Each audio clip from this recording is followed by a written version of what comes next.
Friends, ಅದಕ್ಕಿಂತ ಮುಂಚೆ ನಮ್ಮ ಚಾನಲ್ನ ಯಾರು ಸಬ್ಸ್ಕ್ರೈಬ್ ಮಾಡಿಲ್ಲ, ಈಗಲೇ ಕೆಳಗೆ ಕಾಣುವ ಕೆಂಪು ಬಣ್ಣದ ಸಬ್ಸ್ಕ್ರೈಬ್ ಬಟನ್ ಒತ್ತಿ ಸಬ್ಸ್ಕ್ರೈಬ್ ಆಗಿ, ಹಾಗೂ ಅದರ ಪಕ್ಕದಲ್ಲಿರುವ ಬೆಲ್ ಐಕನ್ ಅನ್ನು ಒತ್ತಿ.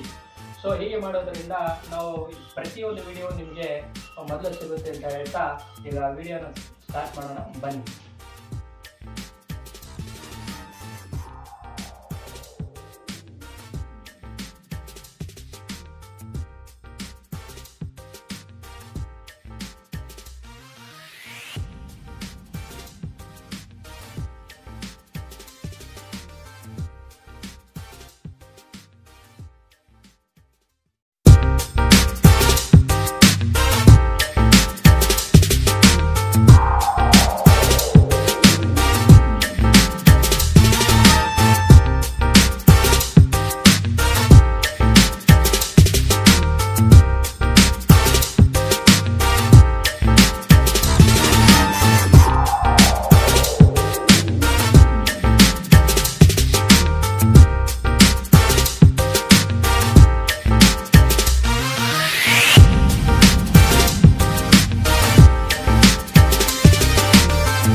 ನೋಡಿ ಫ್ರೆಂಡ್ಸ್,